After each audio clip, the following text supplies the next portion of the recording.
বোলারদের নিয়ন্ত্রিত বোলিংয়ে শ্রীলঙ্কাকে অল্প রানে আটকে রেখেছিল বাংলাদেশ।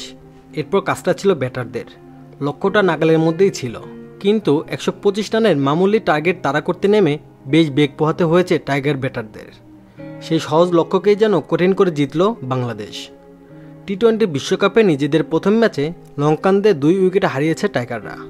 এতে জয় দিয়ে বিশ্বকাপ মিশন শুরু করল নাজমুল হোসেন শান্তর দল। জয় পেলেও ব্যাটারদের সামর্থ্য নিয়ে প্রশ্ন থেকেই যাচ্ছে। 125 রানে সহজ লক্ষ্য ব্যাট করতে নেমে 28 রানে 3 উইকেট হারায় বাংলাদেশ।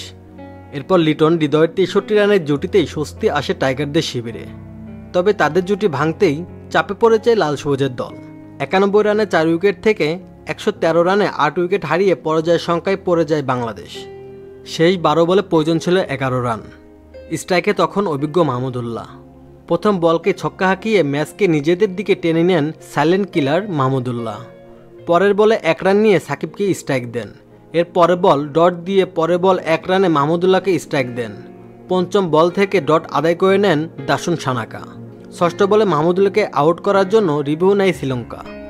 উল্টো রিভিউ থেকে সেই বলকে ওয়াইড ঘোষণা করে থার্ড আম্পায়ার, যার ফলে 7 বলে বাংলাদেশের প্রয়োজন পড়ে 2 রান। 19তম ওভারের শেষ বলে 2 রান নিয়ে 1 ওভার হাতে রেখে বাংলাদেশ জয় নিয়ে মাঠ ছাড়েন।